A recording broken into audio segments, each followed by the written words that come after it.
നോക്കുന്നു.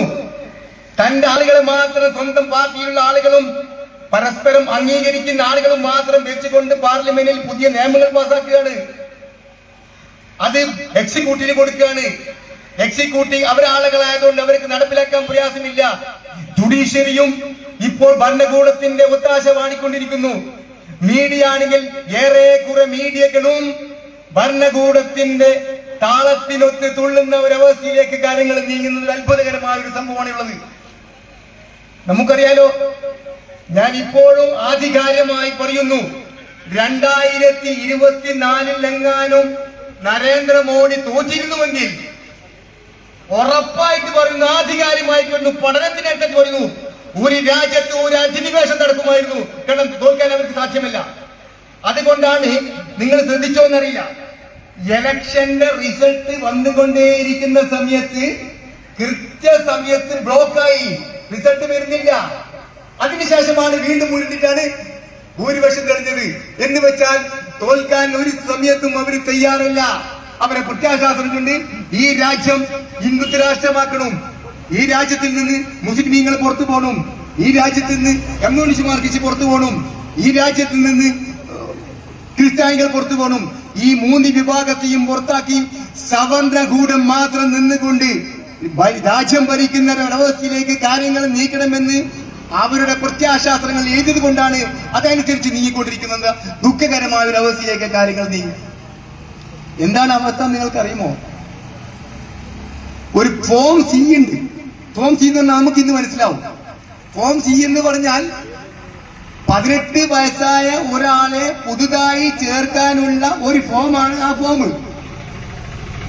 എന്നാൽ ചില സ്ഥലങ്ങളിൽ ഏകദേശം 10,000 ആളുകൾ കടന്നുകൂടിയിട്ടുണ്ട് ഫോം സിയിലൂടെ. അവരെ വയസ്സ് 75.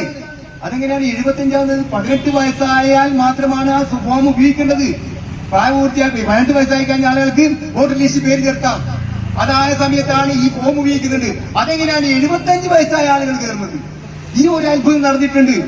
നിങ്ങൾക്കറിയാലോ, 1985 തന്റെ ബേസിൽ നിന്ന് ആര് പുറത്തായി? ഗോയൽ പുറത്തായി. ആ ഗോയൽ പുറത്താക്കിയിട്ടാണ് ആദ്യമായിട്ട് അവിടുത്തെ സംഗതികൾ നടക്കുന്നത്. അതിനുശേഷം രവികുമാർ വന്നു.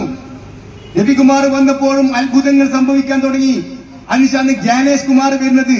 അതോടുകൂടി നേരത്തെയുള്ള ജനാധിപത്യ സംവിധാനമുള്ള ഒരു തെരഞ്ഞെടുപ്പ് കമ്മീഷൻ സ്ഥാപനം അത് ഭരണകൂടത്തിന്റെ ഒത്താശകൾ പാടുന്ന ആളുകൾ മാത്രമായി. നമുക്കറിയാലോ, ജനാധിപത്യ ഭരണഘടനാ പ്രകാരം ഇലക്ഷൻ കമ്മീഷണർ നിയമിക്കുന്നത് പ്രധാനമന്ത്രി, സുപ്രീം കോടതി ജസ്റ്റിസ്, പ്രതിപക്ഷ നേതാവ് എന്നുള്ള ഒരു പാനലാണ് ഈ തെരഞ്ഞെടുപ്പ് കമ്മീഷനെ നിയമിക്കുന്നത്. പാർലമെന്റ് ഏതോ പാതിരാവിൽ കൂടി ഭരണഘടനാ പ്രകാരമുള്ള നിയമനിർമ്മാണത്തിന് വിരുദ്ധമായി ജസ്റ്റിസിനെ ഒഴിവാക്കി പകരം ക്യാബിനറ്റ് ചാർജുള്ള ഒരു മന്ത്രിയെ ഇതിലേക്ക് നോമിനേറ്റ് ചെയ്യൂ. അതോടുകൂടി എന്താണെന്ന് സംഭവിച്ചാൽ ഈ തെരഞ്ഞെടുപ്പ് കമ്മീഷണറെ നിയമിക്കേണ്ട പൂർണ്ണമായിട്ടുള്ള അധികാരം ആര് കൈവന്നു? ഭരണകൂടത്തിന് വന്നു. അവർക്കറിയാം, പരമത വിദ്വേഷങ്ങൾ പറഞ്ഞുകൊണ്ട് അധികകാലം ഈ ഭരണകൂടവുമായി മുന്നോട്ട് പോകാൻ സാധ്യമല്ല. ഒരൊറ്റ വഴിയുള്ളൂ, ആര് വോട്ട് ചെയ്യണം, ആര് വോട്ട് ചെയ്യണ്ട, ആർക്കൊക്കെ അസാധുവാവണം എന്ന് കൃത്യമായി ഗ്രഹപാഠം ചെയ്തുകൊണ്ടാണ് ഇന്ന് രാജ്യത്ത് തെരഞ്ഞെടുപ്പ് നടത്തിക്കൊണ്ടിരിക്കുന്നത്. 4 ആള് ഉറങ്ങേണ്ട റൂമിലെ ആ റൂം നമ്പറിൽ 82 ആള് കൂടെ വോട്ടർ ലിസ്റ്റാണുള്ളത്. പല മതങ്ങൾ, പല ജാതിക്കാർ എല്ലാം കൂടിയാണ് 82 ആൾ ഒരു റൂമിൽ കിടന്നത്. അത്ഭുതകരമാണ്. 82 ആൾ കൂടിയിട്ട് എന്തുകൊണ്ട് ശ്വാസം മുട്ടി മരിച്ചില്ല എന്ന് ചോദിച്ചാൽ അതിനൊന്നും ഉത്തരവില്ല. അപ്പോ നമ്മൾ മനസ്സിലാക്കേണ്ടത്, ജനാധിപത്യ സംവിധാനത്തിൽ വോട്ടവകാശം നമ്മുടെ അധികാരമാണ്, നമ്മുടെ അവകാശമാണ്. അത് വിനിയോഗിക്കുന്നത് ആര് അധികാരത്തിൽ വരണമെന്ന് തീരുമാനിക്കേണ്ട ജനങ്ങളാണ്. ജനങ്ങളെ ഹിതം മനസ്സിലാക്കിക്കൊണ്ടിരുന്ന ഭരണകൂടം ആര് വോട്ട് ചെയ്യണം എന്ന് തീരുമാനിക്കപ്പെടുകയാണ്. BJPക്കെതിരെയുള്ള ഏതൊക്കെ സ്ഥലത്ത് വോട്ടുകൾ മറിയുന്നുണ്ടോ അവിടങ്ങളിലൊക്കെ കൃത്യമായി അജണ്ടകൾ വെച്ചുകൊണ്ട് കൃത്രിമം നടത്തിയിട്ടുണ്ട്. ഇത് അപകടകരമായ സംഗീതമാണ്. ഗൗരവപൂർവ്വം മനസ്സിലാക്കുന്നതാണ്. ഇതുണ്ടാക്കുന്ന പ്രശ്നം വെച്ചാൽ ഒന്ന് നിരാശരാവും ജനങ്ങൾ. കാരണം ആർക്കും വോട്ട് ചെയ്തിട്ട് കാര്യമില്ല, വരുന്നത് പലരുമാണ്. അതുകൊണ്ട് ഇനി ഞങ്ങൾ വോട്ട് ചെയ്യാനില്ല എന്നുള്ള നിരാശ വരും.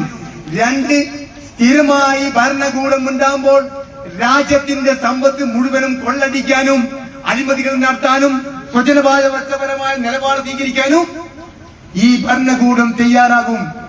ഇത് രാജ്യത്തിനുണ്ടാകുന്ന അപകടത്തിലാണ്. റോയാലിന്റെ അപ്പോയിന്റ്മെന്റിനെതിരെ സുപ്രീം കോടതി പോലും കേസ് ഫയൽ ചെയ്തു. നേരിട്ട് കേസെടുത്തിട്ടാണുള്ളത്.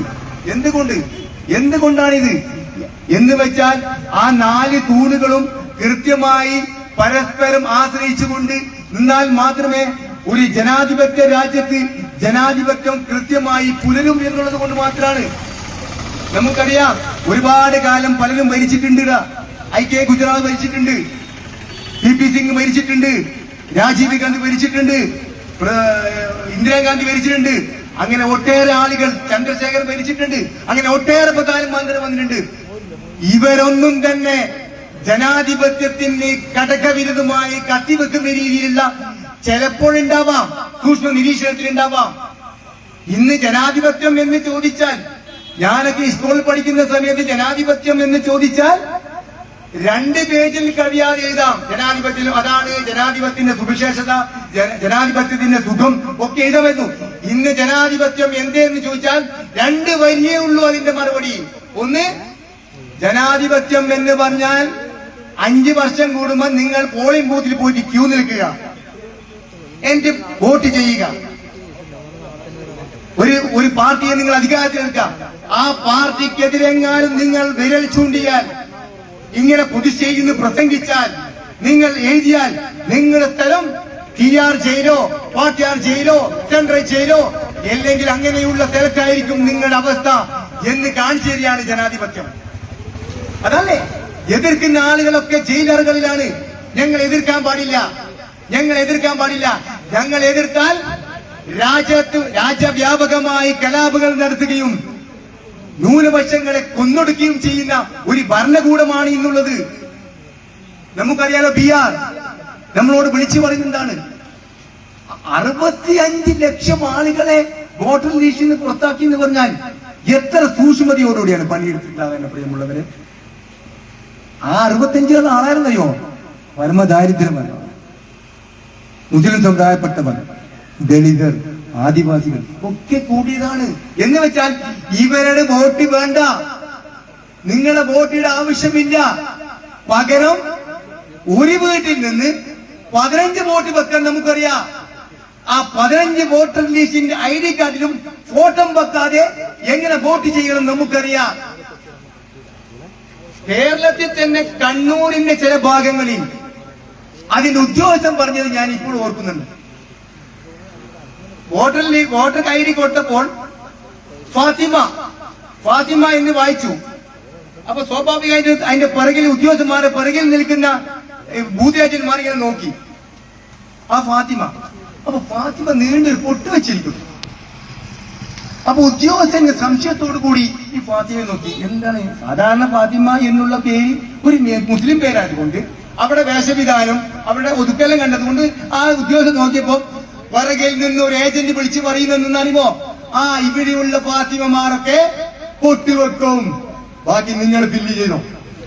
ഇതാണ് അവസ്ഥ. ഈ ഒരു അവസ്ഥയാണ് നടന്നുകൊണ്ടിരിക്കുന്നത്. പല ബൂത്തുകളിലും അവർ അഡ്ഡയാണെങ്കിൽ, അവർക്ക് സ്വാധീനമുണ്ടെങ്കിൽ മറ്റുള്ള പാർട്ടിക്കാര എന്തില്ല, ഏജന്റായി ഇരിക്കാൻ പറ്റില്ല. അത് എല്ലാവരും പരസ്പരം പാർട്ടികളൊക്കെ ഉണ്ട്. നമുക്കറിയാലോ, കഴിഞ്ഞ ലോക്സഭാ ഇലക്ഷനിൽ ആകെ ഒരാളെ ജയിച്ചിട്ടുള്ളൂ BJP-യിൽ, സുരേഷ് ഗോപി. എങ്ങനെയാ ജയിച്ചത്? ജനാധിപത്യ സംവിധാനത്തിലല്ല. ജനാധിപത്യ സംവിധാനം അയാൾ തോൽക്കണമായിരുന്നു. BJP-യുടെ ജില്ലാ കമ്മിറ്റി ഓഫീസിന്റെ അഡ്രസ്സിലും 15 വോട്ടുണ്ട്. അതെങ്ങനെ ഉണ്ടാകുക? ജില്ലാ കമ്മിറ്റി ഓഫീസിൽ പല സംസ്ഥാന നേതാക്കന്മാരും തൽക്കാലത്തേക്ക് കൂടുമാറി ഇവിടത്തേക്ക് തൃശ്ശൂരിലേക്ക് വോട്ട് ചെയ്തു. അതുകൊണ്ടാണ് എത്രത്തോളം വെച്ചാൽ കുടുംബ വീട്ടിൽ ഒരാൾക്ക് തന്നെ 3-4 വോട്ട്, പിന്നെ വ്യത്യസ്ത ബൂത്തുകളിൽ വോട്ട്. ഇങ്ങനെ ജനാധിപത്യത്തെ കശാപ്പ് ചെയ്തുകൊണ്ട് രാജ്യത്തിന്റെ എല്ലാ അന്തസ്സത്വവും വലിച്ചെറിഞ്ഞുകൊണ്ട് എങ്ങനെയാണ് ഇനി ലോകരാഷ്ട്രങ്ങൾ മുമ്പിൽ നമ്മൾ ജനാധിപത്യത്തിന്റെ അപ്പോസ്തലന്മാർ എന്ന് പറയാൻ സാധിക്കുക? അതുകൊണ്ട് പ്രിയമുള്ളവരെ, ജാഗ്രതയോടുകൂടി കണ്ണിൽ എണ്ണ ഒഴിച്ചുകൊണ്ട് ജാഗ്രതയോടെ നിൽക്കേണ്ട ഒരു അവസരമാണിത്. നമ്മളെ വോട്ട് വേണമോ, പൗരത്വത്തെ പോലും ചോദ്യം ചെയ്യപ്പെടുന്ന അവസരത്തിൽ നിങ്ങളെ വോട്ടും വേണ്ട, നിങ്ങൾ ഈ രാജ്യത്തിന് വേണ്ട എന്ന് പറയുന്ന ഒരു ഭരണകൂടത്തെ ഇനി നിലനിർത്തണോ വേണ്ടയോ എന്നുള്ള ജാഗ്രതയോടെയാണ് മുന്നോട്ട് പോകാൻ നമ്മൾ ശ്രദ്ധിക്കേണ്ടതുണ്ട് എന്ന് മാത്രം പറഞ്ഞുകൊണ്ട് ഞാൻ നിർത്തുന്നു. ജയ് ഹിന്ദ്.